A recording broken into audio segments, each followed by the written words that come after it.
The defense began its case in the federal sex trafficking trial of Ghislaine Maxwell, Jeffrey Epstein's longtime confidant and alleged co-conspirator. 4 alleged victims testified with often heart-wrenching accounts of what they claim Epstein and Maxwell did to them. Today, one of the defense's star witnesses took the stand, Elizabeth Loftus, a psychologist and so-called false memory expert. She's testified in hundreds of trials, including a number of high-profile, controversial ones like O.J. Simpson, Michael Jackson, Bill Cosby, Harvey Weinstein.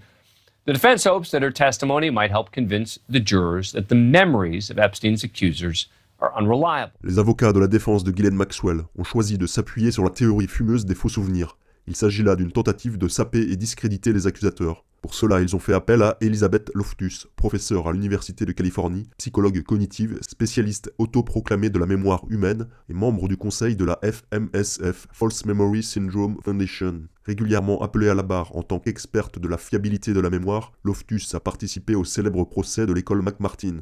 Elle est également intervenue au procès d'Harvey Weinstein pour tenter de discréditer la parole des victimes. Faire appel à ces pseudo-experts des faux souvenirs est un schéma classique dans ce type de dossier. En France, lors du procès Outre 3 à Rennes, c'est Hubert Van Gisgem qui est venu à la barre pour éclairer la cour de sa lumière sur la validité de la parole de l'enfant.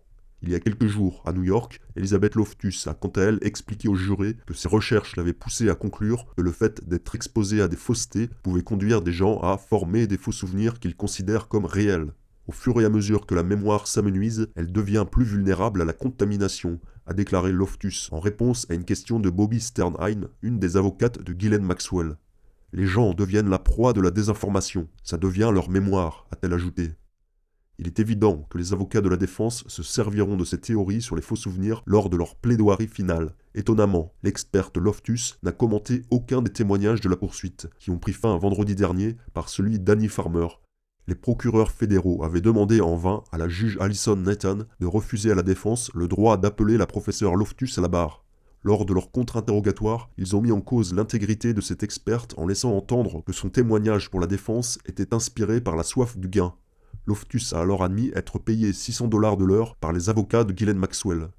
En réponse à une question de Lara Pomerantz, l'experte a admis que la mémoire pouvait devenir plus fiable si une personne a été victime d'expériences traumatisantes répétées. Elle a déclaré « Plus vous êtes exposé à quelque chose, meilleure est votre mémoire ».